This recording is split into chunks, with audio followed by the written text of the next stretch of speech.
everyone, welcome back to my channel, The Bookworm. It's been a while since I've been here, but it's just kind of been a crazy time with trying to balance like teaching online and taking care of our daughter and just us both working from home. So I apologize for the long break in videos, but I am back and I just finished the Reese Witherspoon book of the month for April.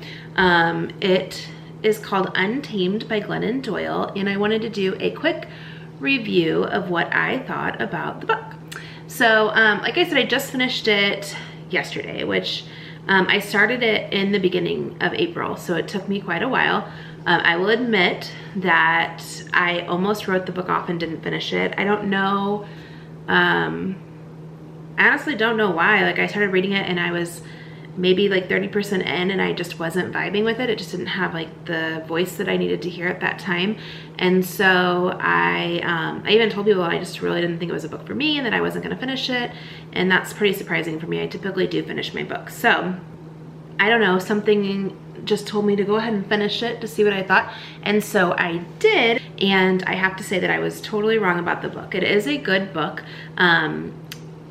I think it's a book that can really ignite a lot of passion in people and women. It's a book that's a really great book to read and discuss with friends and have conversations. In fact, today I kind of was reading some parts to my husband and we were discussing it. So it's a book that definitely starts some discussions, which I love.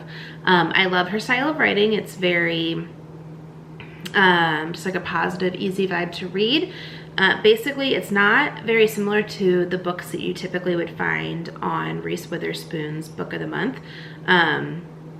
It's more of like a memoir, and it is kind of written more to ignite like a passion inside of you and to kind of help women find themselves, those who maybe have lost them or haven't found them at all. So it's really happened, and it is based upon a transformation that happened in the author Glennon Doyle's life. So that's not typically a book that I would be attracted to, but I am glad that I read it, and I think this is a really good time to read it, just being in kind of a time of like transition. I feel like when you're home for this extended period of time like we have been, it's really easy to question things and try to get creative and just see what in your life that's really working for you and things that just aren't, and question those things and question the status quo a little bit. So I think it's a really good timing for the book.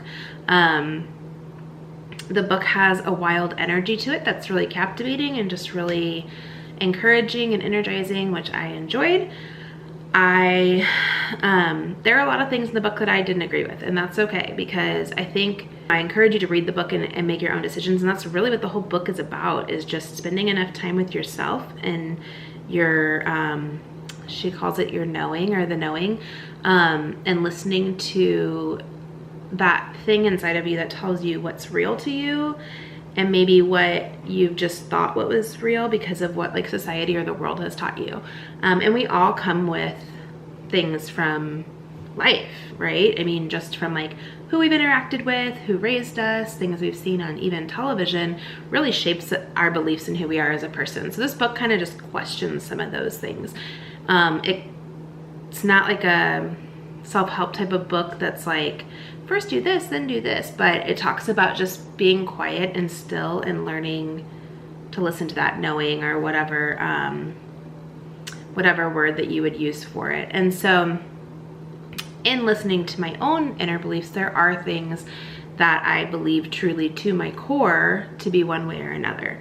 And not all of those line up with Glennon Doyle, but I think that's just the whole beauty of the book, is that it's okay. And it's okay that she thinks things are different than I do. You know, I will turn 40 this year, which is crazy. And so it's already kind of one of those just like natural years where you're a little more introspective, or you aim to be a little bit more enlightened, because it's like, this is a new decade, and it's just like, shoot, by 40, I hope I have it all together. I mean, I definitely don't, and I don't think many do, but you feel like you should. And so you think about things, you think about choices that you make in your life and your beliefs and what makes you a woman, and have you impacted your own life and the world in a way that makes that like 5-year-old little girl feel proud. And that's pretty much this book is all about. It's like, it really came at a good season for me. And I think when I first started reading it, I just wasn't ready for it. But then as the quarantine went on and I have just spent more time quiet and allowing myself to feel and think, the book, it came just like at the right time, and it was really touching. Like I said, it is written as if you're just like sitting down having a glass of wine or a coffee with a friend, and she's just encouraging you to be a champion and a warrior and what you were created to be as a human being.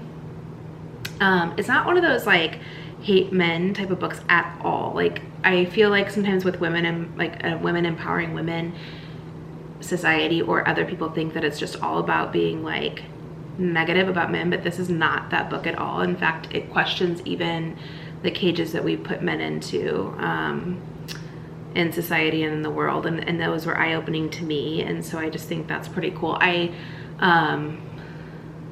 feel like so much of it is stuff that we all know and like we believe, and we would tell our girlfriends or our daughters or even our moms, but we don't always do it for ourselves, and that's just like not okay. So it's a great book. It will reignite your womanhood, your into being an individual. It'll help you question the status quo. I think she really is onto something, and I think there's a movement behind it, just about that authentic human experience, which is just a beautiful thing. So I recommend the book. The beginning might be a little bit like, for me, it was a little bit hard to get through, so make sure you're in a good mind space to read it. My encouragement for you would be to look past things that maybe don't feel like your conventional thoughts, or that you're just like, oh my gosh, like this is not what I agree with, like this is not me. Look past that and look through the message and finish the book. I think that would be my biggest encouragement for all of you guys, is finish the book. You may get to the end and be like, yeah, no, no, I don't think so.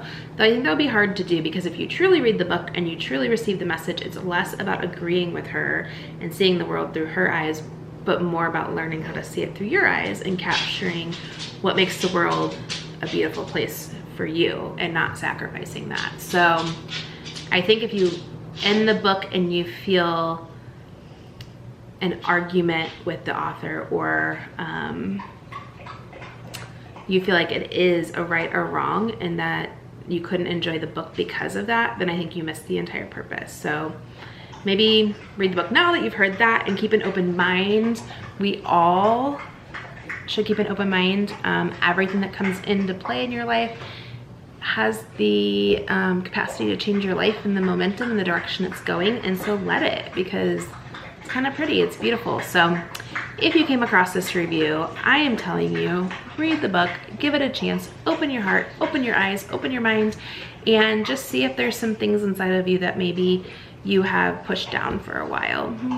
Awaken those things, be that inner woman that you were born to be. So that's my review for Glennon Doyle's Untamed. I say go out and read it. It's a great book. Is it an anthem for all women? Maybe. I mean, it's not gonna, I don't think it would hurt a person if they're able to really truly absorb that message. So I will be back soon with a review of a Kindle Unlimited book. I'm going to review The Art of Inheriting Secrets next time, and we can chat about that. So you can find me on Instagram at Nina the Bookworm, and please subscribe to my channel and like this video, and I'll be back soon. Oh, comment below. I want to hear what y'all think. So have a great day. Bye.